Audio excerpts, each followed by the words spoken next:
أعوذ بالله من الشيطان الرجيم بسم الله الرحمن الرحيم ولما فصلت العير قال أبوهم إني لأجد ريح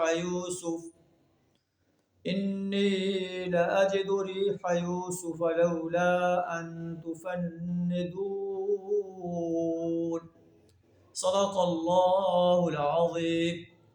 سورہ یوسف آیت نمبر 94 آپ کے سامنے تلاوت کی، جس کا ترجمہ کچھ اس طرح ہے۔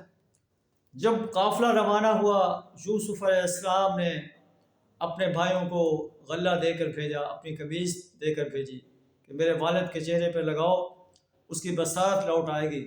تو جیسے قافلہ روانہ ہوا تو ان کے باپ نے کہا میں یوسف علیہ السلام کی خوشبو محسوس کر رہا ہوں، اگر تم یہ نہ کہنے لگ جاؤ کہ تو بڑھاپے میں سٹھیا گیا۔ تو انہوں نے کہا تاللہ، اللہ کی قسم، انک لفی ضلالک القدیم، آپ تو ابھی تک اسے پرانے خط میں پڑے ہوئے ہیں۔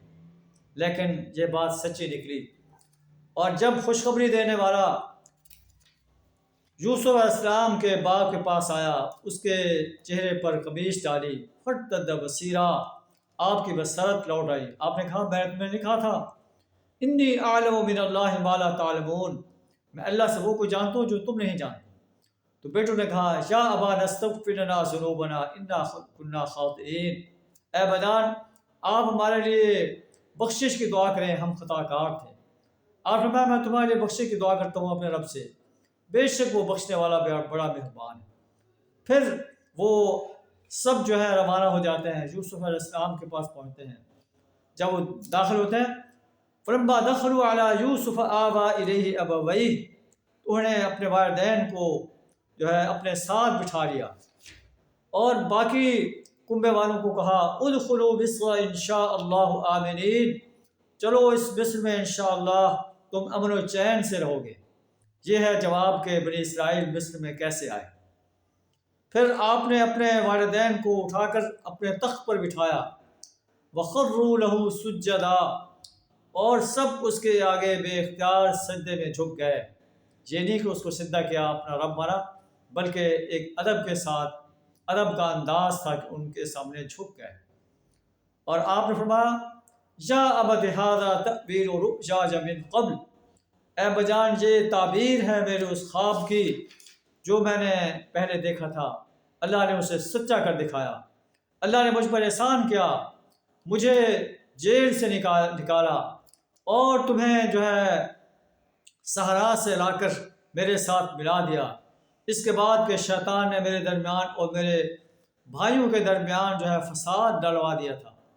بے شک میرا رب لطیف ہے، وہی کچھ کرتا ہے جو وہ چاہتا ہے، انہ هو العلیم الحکیم، بے شک وہ علیم و حکیم ذات۔ اللہ سے دعا ہے ہمیں بھی ہر حال میں اپنا شکر ادا کرنے کی توفیق عطا فرمائے، صبر و استقامت کے ساتھ تکالیف جو ہے برداشت کرنے کی توفیق عطا فرمائے، اور اللہ کے احسانات کا شکر ادا کرنے کی توفیق عطا فرمائے۔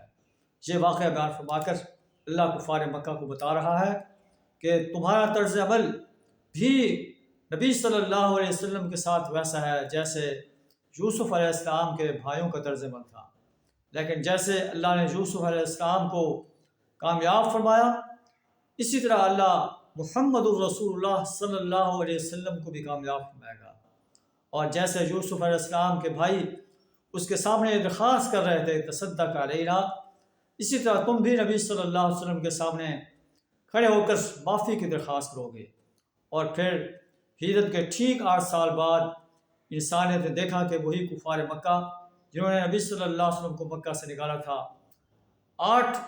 ہجرت کے 8ویں سال فتح مکہ کے موقع پر آپ کے دربار میں کھڑے تھے اور آپ سے معافی کی درخواست کر رہے تھے، اور آپ نے بھی یہ فرمایا لا تثریب علیکم اليوم، آج میں تم سے کوئی مواخذہ نہیں کرنا چاہتا، میں تمہیں معاف کرتا ہوں۔ اللہ سے دعا ہمیں بھی اس واقعے سے سبق حاصل کرنے کی توفیق عطا فرمائے۔ وآخر دعوانا ان الحمد للہ رب العالمین۔